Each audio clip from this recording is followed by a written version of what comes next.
Hey friends, welcome back to the Lifestyle School podcast. I am your host, Hope Plack. I'm a nutritionist, health coach, behavior change specialist, and a certified personal trainer.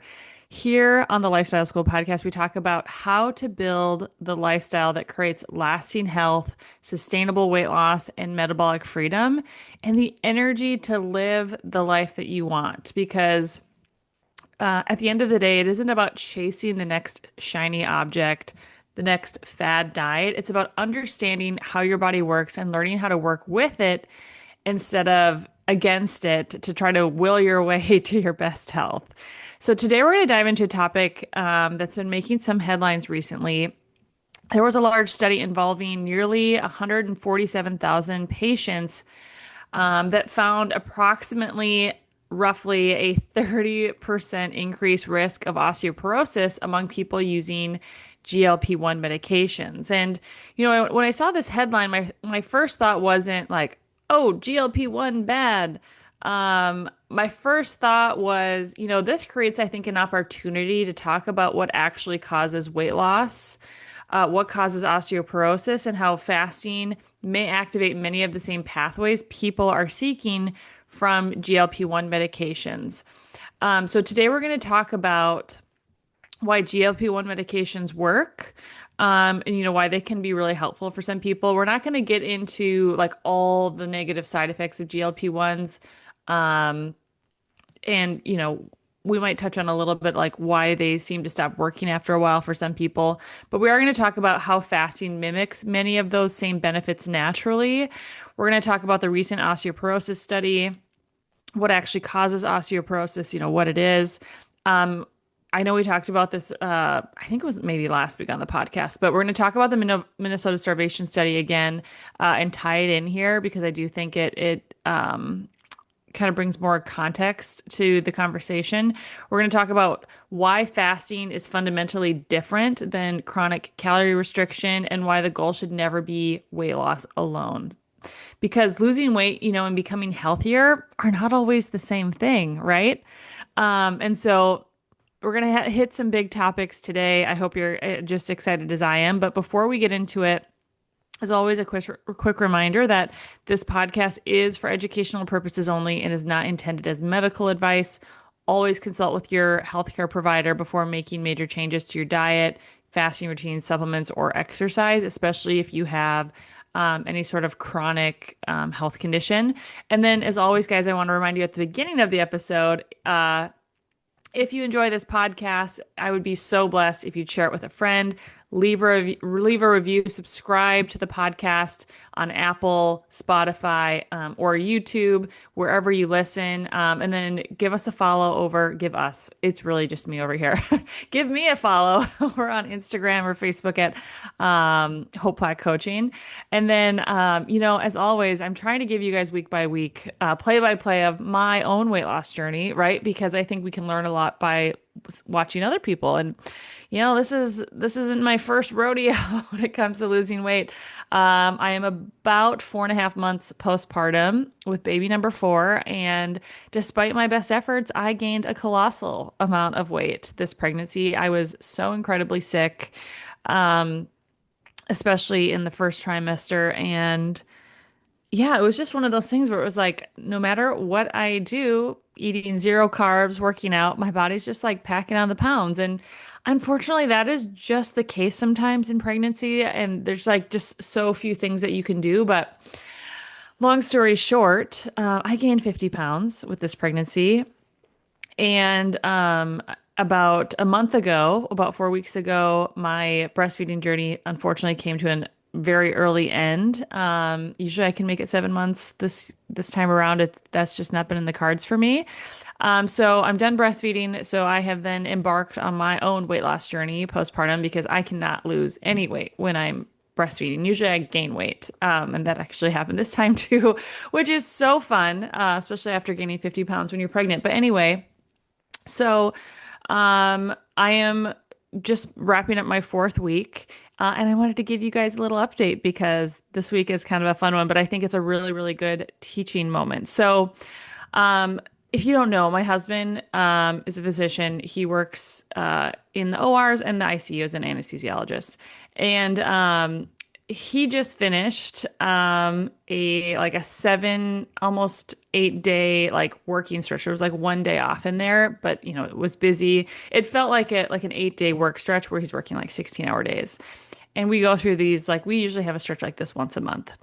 And so it was just, and also for reference, when I am my weight loss, my week starts on Wednesday for how I'm tracking this journey, because I don't want it to start on Monday because of how the weekend is in there. It's just how it has worked out for me. Anyway, I don't know why all that context matters, but I took 3 days off in the last 7 days from my weight loss plan. And you guys, drum roll, please. I gained 3 pounds. Now, before you all collectively gasp and say, Hope, 3 pounds in 3 days, what? Don't worry, guys. I'm actually really not stressed about it. Let's get into it. So, last Friday, today's Wednesday for context, I woke up and I was just feeling super tired. I was feeling burnt out and like I just needed a change of pace. At this point, my husband was just like finally finishing. He worked on Friday. He was off Thursday, but then he worked Friday and then he was off for the weekend. And he was finishing this long stretch of long days. And I was feeling really burnt out from just life in general. I was behind on sleep, generally feeling like really low motivation to do anything. And I made the executive decision that morning. I was supposed to fast, but I just like wasn't feeling it. I was like, you know what I need to do? I need to skip my fast today. I'm going to skip my workout and I'm just going to take the weekend off and try to really recharge. And so that's exactly what I did. I didn't go to the gym at all. I did, I walked, and like my son had a soccer tournament, so there was a lot of walking happening. I walked, but like no intentional workouts, no fasting. I actually decided that I was going to like eat some carbs that are, more than just vegetables. So I even had some ice cream and cake in there, guys. And I got lots of rest. I like took 2 big naps between Friday and Sunday. And today, 36 hours into a fast, I weighed myself for the first time since Thursday morning. And you guys, I was up about 3 pounds. And, I think historically this would have led me to really spiral, like mentally, and be like, oh, all this work is undone. And, oh, like I need to like really restrict myself and do an extra long fast, or, do an extra big workout. But thankfully, over, this almost like 10 years of doing this, I've had a lot of internal growth and also, just a better understanding of physiology.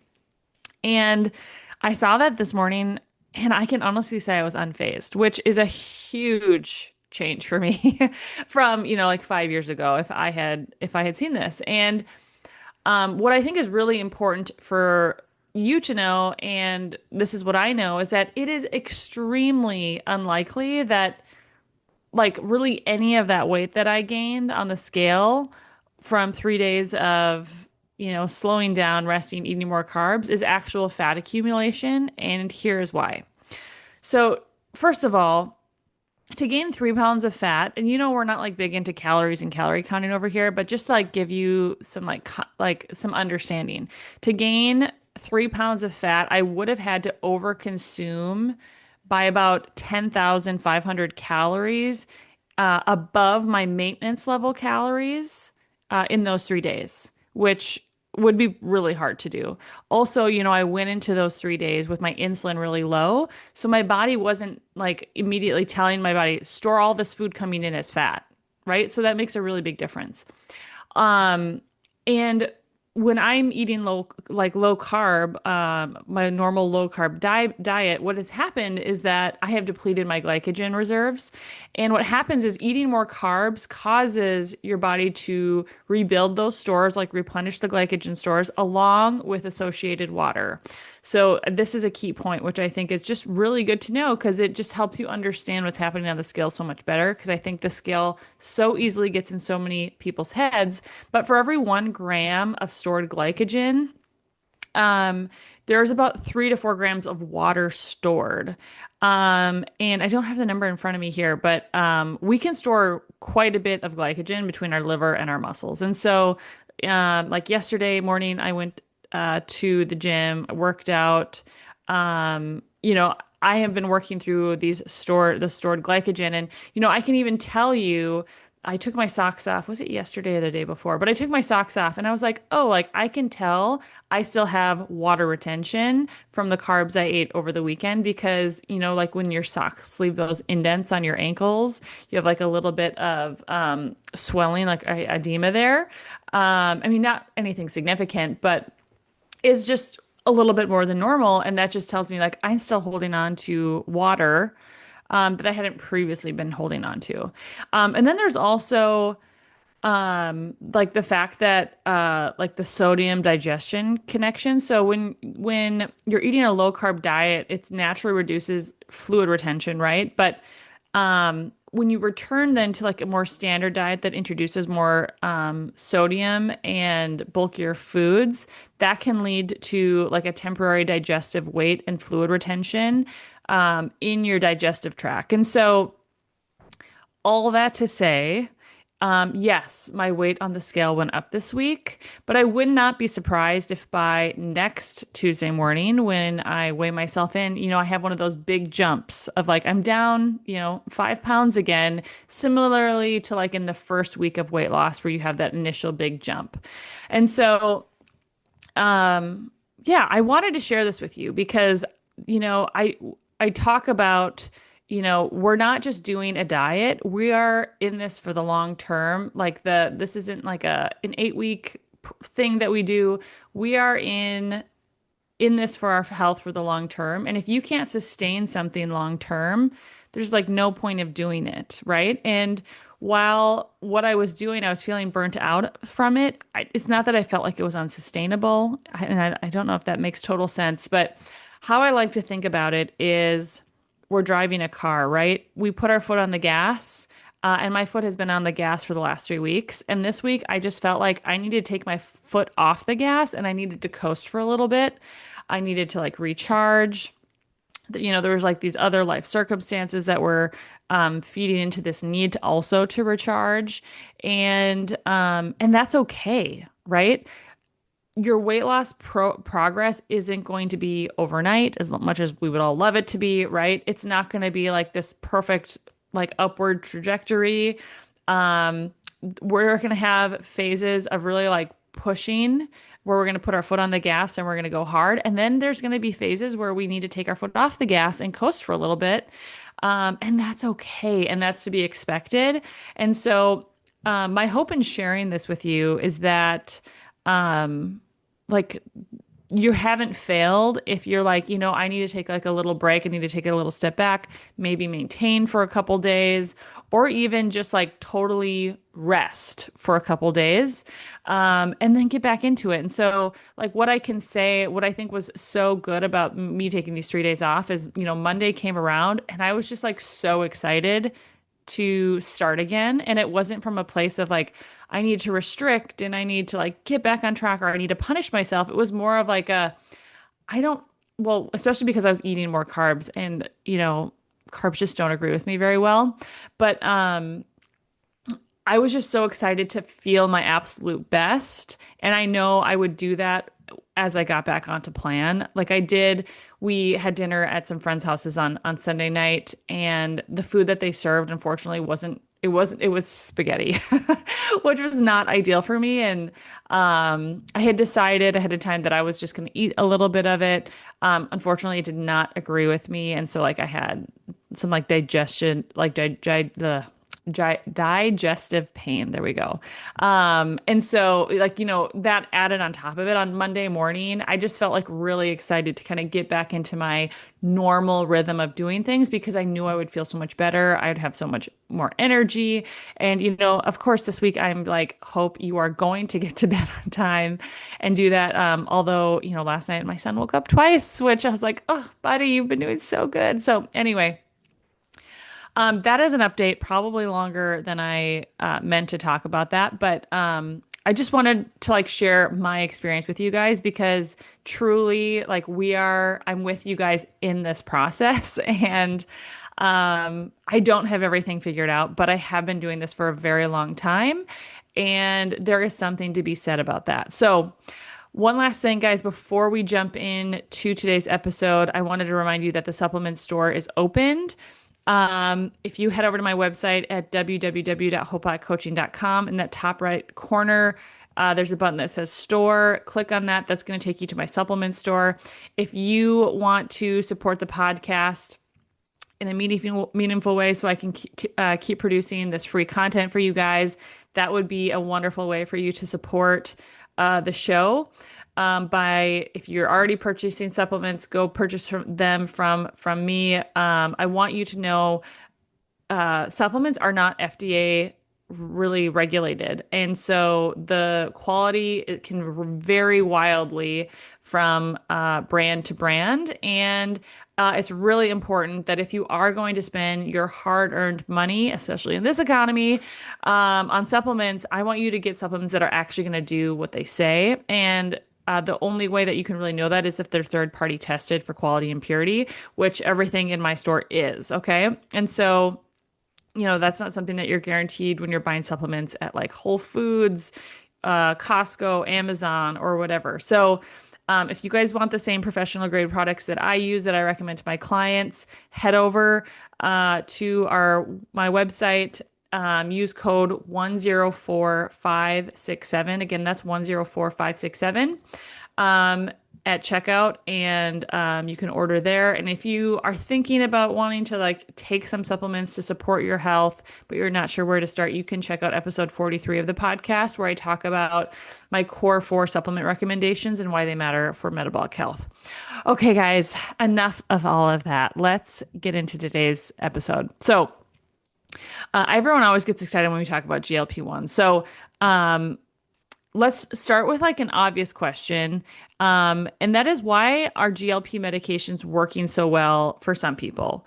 Granted, they don't work for everyone. Sometimes they work for a period of time and then they stop, or, some people have really bad side effects. But drugs like Ozempic, Wegovy, Zepbound belong to a class of medications called GLP-1 receptor agonists, right?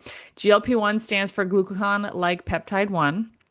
And here's something many people I think don't realize, is that GLP-1 is not something pharmaceutical companies invented, right? It's a hormone your body already makes every single day, primarily in your small intestine. And when food enters your digestive tract, GLP-1 is released. Its job is to communicate to your brain and tell you, okay, we've eaten, we're satisfied, we don't need any more food right now. And so, I would say the number one thing that people say regarding GLP-1s is like, one, it reduces their appetite. Like they just can't eat as much. They don't think about food as much. It like calms the food noise. It increases their satiety. People see improvements in their insulin regulation. It slows down gastric emptying, which is why you just can't eat as much. And then people do see an improvement in blood sugar control. And in many ways, GLP-1 is part of your body's built-in appetite control system, okay? The medications work by amplifying your GLP-1 signal, and for many people, that amplified signaling is life-changing, right? I am someone who, for many, many years, felt like I was thinking about food 24/7, 365. And so people who have spent years battling cravings all the time, similarly to me, to suddenly feel that relief when they start taking a GLP-1, when they feel that food noise decreases, when they're not thinking about food constantly, and that, those thoughts start to finally quiet down. People, when they start to feel satisfied with smaller portions, um, um, that's life changing. And because they're eating less, their weight loss follows. But here's a key point, that this medication, is not magically melting body fat. It's essentially creating a hormonal environment that makes eating less easier. It's easier to eat less. And this is where I think fasting becomes incredibly interesting, because fasting changes the hormonal environment as well. And so I want to talk about how fasting mimics these effects of your body's natural GLP-1.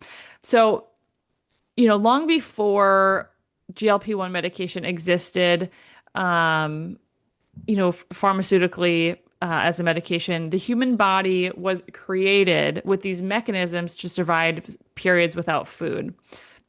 Our ancestors, they didn't have refrigerators, they didn't have drive-throughs, they didn't have protein bars in their purse or snack cabin, or even snack cabinets full of food. Humans be humans sorry, I just had a burp. Humans like naturally existed alternating between periods of feasting and fasting. And during those fasting periods, the body was able to utilize these like remarkable adaptations that I want to explore in this episode. So, one of the biggest, I think, misconceptions about fasting is that hunger simply increases hour after hour. But truly, many people, including myself, discovered the exact opposite. So, initially, when you start a fast, your hunger rises, right? But then something interesting really happens. The hunger begins to come in waves, and eventually, those waves often become smaller and smaller. Um, and why is that? So the reason is because the body begins transitioning to stored fuel. When you are fasting, I think we have this assumption that you're just going to get hungry and hungry until you just feel like you're going to die. But that thankfully doesn't happen. And the more you fast, like to think of fasting as a muscle. The more you exercise that muscle, the smaller those hunger waves start to feel. And the reason why this happens is because the body begins transitioning to stored fuel for energy. Insulin falls, right? Your fat burning increases, your ketones rise. And as ketones rise, many people report improved mental clarity and reduced hunger. And this is remarkably similar to what many people experience with GLP-1 medications. They have less hunger, less food obsession, less snacking. But it is a different mechanism. However, it has a similar outcome. And one of the most powerful effects of fasting is what it does to insulin. Every time we eat, our insulin rises. Like we put food in our mouth, our pancreas is like, let's release insulin, right? To grab that glucose that is in our bloodstream to pull it out and to either use it as fuel or to store it. And that's normal. That's like the way we were designed to work. And the problem is that many people actually never allow insulin to return to baseline, right? Because we're eating breakfast and then we're having a snack. We eat lunch and then we have a snack. We eat dinner and then we have dessert and then we have a late night snack. And insulin remains elevated for much of the day. And over time, that can contribute to insulin resistance. And fasting creates the opposite environment. It works directly to help insulin fall, right? Because we're not consuming any foods, we're not triggering our pancreas to produce insulin. The body becomes more sensitive to insulin and our stored body fat becomes much more accessible. The body starts relying on its own energy reserves, which is a beautiful thing, right? Because that's what body fat is. And this is one reason that fasting can be so effective for people struggling with insulin resistance. And it's why I use it as my preferred tool, especially as someone personally who has dealt with insulin resistance. And so I often remind my clients that body fat is stored food. That's what it is, right? It's stored energy. A pound of body fat, for reference, contains roughly 3,500 calories. Like that is more than a day's worth of eating. If you've been someone who's tracked calories, you've probably tried to reduce your calories. Maybe you're eating, 1,500 calories a day. Well, that's more than 2 days worth of eating in 1 pound of body fat. And if someone has 50 pounds of excess body fat, like I have it now, I'm actually at 40, well, a little bit higher because of my water weight today, but that is approximately 175,000 calories of stored energy. I'm just going to say that again. So it's 175,000 calories of stored energy. And that's really significant, right? We could go almost 100 days without eating, hypothetically. to, use that stored fat. I'm not suggesting anyone do that, by the way. I just want to put that asterisk there. But the body is not energy deficient. I say that to make the point that the body is not energy deficient. The energy is simply locked away because our insulin is high and it like blocks away our body's ability to use stored fat for energy. And fasting helps unlock it. And when insulin drops, the body can finally access that stored fuel. So instead of relying entirely on incoming calories, it can utilize existing energy reserves. And this is one of the major ways that fasting mimics the effects people seek from GLP-1 medications. Both help people access stored body fat. And also, when it comes to fasting, research does suggest that fasting improves sensitivity to several appetite regulating hormones, including GLP-1, leptin, and peptide YY. Many people find that after implementing fasting consistently, they become satisfied with less food. And I will say this has been very true to my own story and the story of like all of my clients. They begin to hear their body's natural fullness signals again, which is huge, right? And so for many people, that's one of the most powerful benefits. And so hopefully that gives you a little bit understanding of the connection between how fasting mimics GLP-1s. But I want to actually pivot here and talk about a study that came out related to GLP-1 users. You might have seen it. It was talked about at, I think, like the major conference of orthopedic surgeons. So recently, a study involving over 147,000, not over, nearly 147,000 patients found approximately a 30% increase in osteoporosis risk among GLP-1 users. Now, let's slow down and kind of unpack that. First, I want to be clear this study found an association. It did not prove causation, and that's a critical distinction. The study showed that osteoporosis occurred more frequently among GLP-1 users. It did not prove that the medication directly caused osteoporosis. But, I do think it raises an important question. And that is what happens when people lose large amounts of weight rapidly. What exactly are they losing, right? Because the scale cannot tell us, per my conversation at the beginning of this episode, talking about my own date with the scale this morning where my weight was up 3 pounds. The scale only tells us total weight. It can't distinguish between fat, muscle, bone, and water. And, this leads us directly into understanding, I think, what osteoporosis is. So first, let's make sure we're all clear on what it is. Most people, I think osteoporosis is caused by not getting enough calcium for your bones, but osteoporosis is actually much more complicated than that. Our bones are living tissue. They're constantly remodeling. You have cells called osteoclasts that break down old bone. Think of them as like the demolition crew, and you have osteoblasts that build new bone. Think of those as your construction crew. And healthy bone depends on balance between these two, right? Osteoporosis develops when breakdown consistently exceeds rebuilding when it comes to your bones, and that creates an imbalance. So then the question is, what causes, right, that imbalance? And I would say the number one is aging, right? So as we age, our growth hormone declines naturally, sex hormones decline, our recovery naturally declines, and that leads to bone building slowing down. And this naturally shifts the balance towards bone loss. One thing that I will say, though, is fasting stimulates the production of growth hormone. And so keep that in mind as we go through this. But number two is the loss of estrogen. Let me take a sip of my coffee, guys. It's only 7:15 in the morning. Sorry, I hope that wasn't obnoxious. So number two, I would say is the loss of estrogen.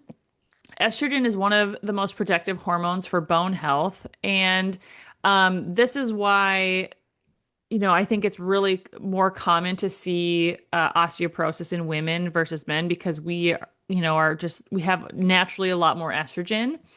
And estrogen falls during menopause. So what happens then is bone breakdown accelerates, bone density declines more rapidly, and Yeah, this is, one of the reasons why it's much more common to see osteoporosis in women than men. But the number three cause, I think we could say, is muscle loss. And this may be one of the most overlooked causes because you don't necessarily think, muscle and bone and osteoporosis, but muscles and bones are partners. Every time a muscle contracts, it pulls on the bone. And that force tells our bones, like, we still need you, stay strong. And then when muscle mass decreases, that signal weakens even more. And so I think it's after 30, women lose, like on average, up to 8% of their muscle mass every decade.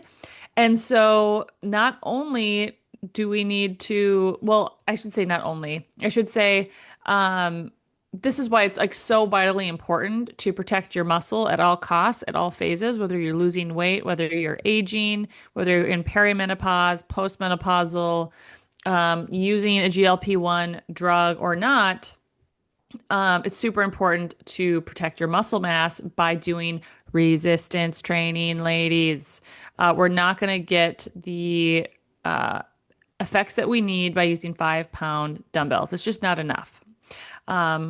I'm going to get off my soapbox now. I should just do a whole nother episode on weight training for women specifically. But so when muscle mass decreases, that signal to our bones to remodel is going to weaken. And so there's less signal, there's less bone maintenance. And this is why osteoporosis and sarcopenia, which is muscle loss, often occur together. Number four, I would say, is just a lack of mechanical load. Our bones are a use it or lose it tissue. So things like walking, lifting weights, carrying all those groceries up the stairs, all send signals that strengthen our bones, right? And so a sedentary lifestyle sends the opposite signal, and you're just asking for bone loss and muscle loss, frankly. And so we have to be loading our bones, loading our muscle so that we can prevent that. I would say number five is poor nutrition. So our bones, I think a lot of times we think like we have to take calcium for our bones, but I think actually that is hopefully you've heard debunked over the years. Our bones require protein, they require calcium, but then also they require vitamin D, which I did a whole episode on vitamin D. So many people are deficient in vitamin D. And then they also need magnesium. Again, I did a whole episode just on magnesium, and so many people are deficient in magnesium as well. And then we need other trace minerals. But I would say protein, calcium, vitamin D, and magnesium are like the top four for bone health. And, I think many people focus entirely on calcium while ignoring everything else. And truly, you need all of these for healthy, thriving bones. And then I would say number six, this is 6 of 7 reasons, guys, I'm giving, is chronic inflammation. Inflammation stimulates bone breakdown. And so conditions associated with chronic inflammation often have a higher rates of osteoporosis, unfortunately. And so lowering inflammation is huge. I am going to do an episode in the next couple of weeks about the connection between body fat and inflammation, which I'm really excited to talk about. But this is a big one. And then our seventh reason is elevated cortisol. Obviously, there's a cortisol inflammation connection there too, but chronic stress and elevated cortisol can increase bone breakdown.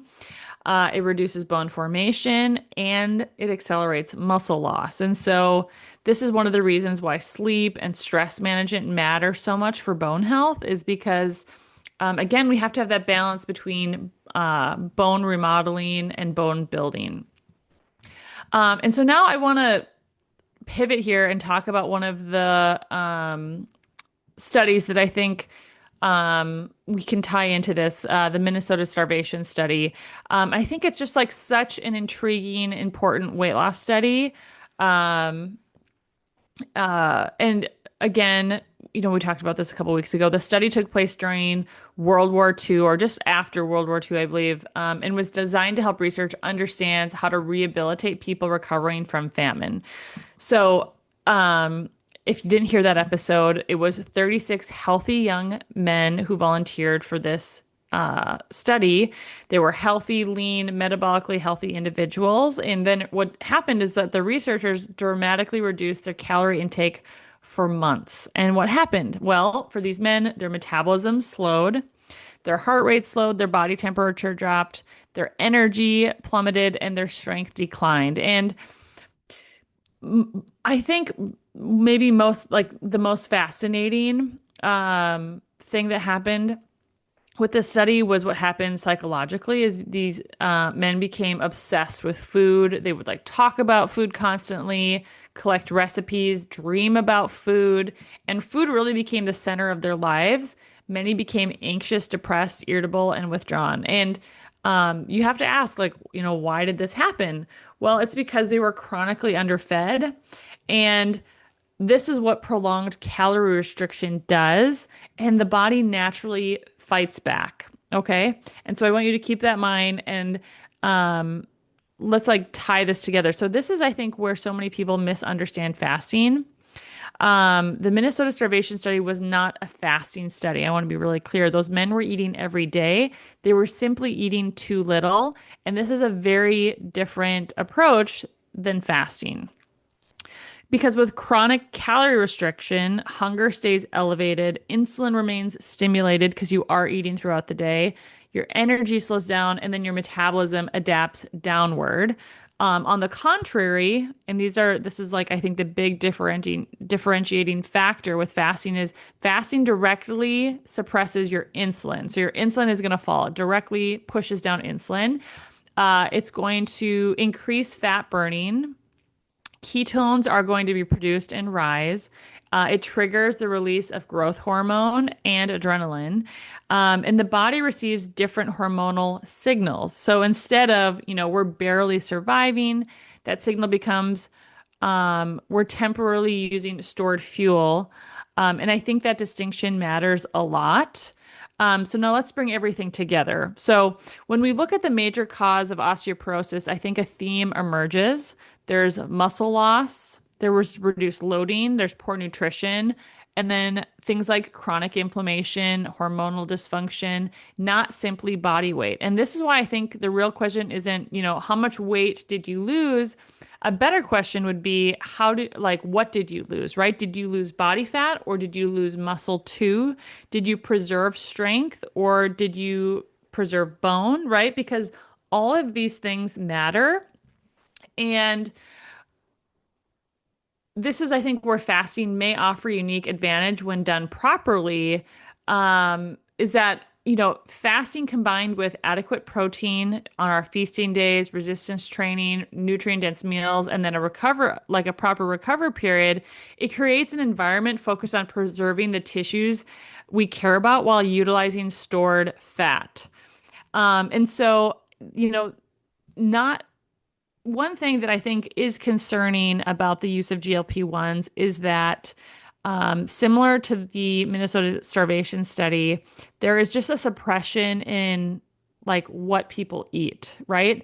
And we hear these stories of people coming off GLP-1s and having this huge rebound in their weight. I've heard the story over and over and over again. Again, not everyone's story, but many people's story, especially when not done properly, right? And I think it's because we're not suppressing insulin sufficiently when we're using GLP-1s necessarily. We're not eating enough food to maintain a healthy metabolic rate. Our metabolism then is naturally downshifting, which is why a lot of times people experience plateaus on GLP-1s. And we're just not getting as good of a result. And so what I want your takeaway from today's episode to be is that the goal should never be weight loss at all costs, right?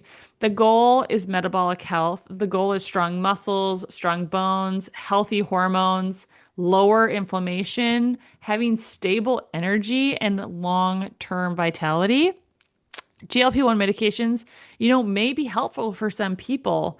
And fasting may be helpful for others. I am obviously going to be biased towards fasting. Again, one other thing that I wanted to mention is that fasting is actually free. Like it saves you money because you're buying fewer groceries. Where GLP-1s, can be very, very expensive, a couple $100 a month, right? Um, but what I want to, emphasize is that we have to continue always, whether we're using GLP-1s or fasting, to focus on the fundamentals, which is getting adequate protein, doing our resistance training, lifting those heavy weights, sleeping adequately. Like there's just nothing that can replace sleep, stress management, eating real food, that wasn't created in a lab, isn't processed in a package, and protecting our metabolic health, because these things are always the foundation. And yeah, so I want to have, I'm trying to think how to say this.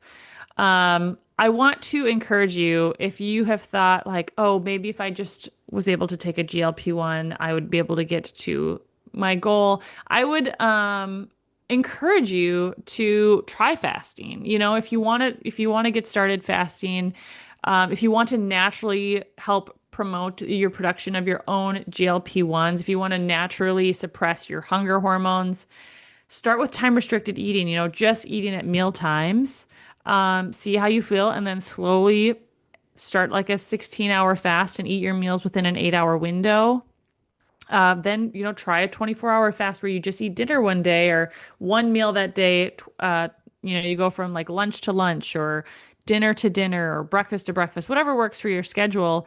And I promise you, you will be just so amazed by how you can naturally have these effects that like a GLP-1 would produce.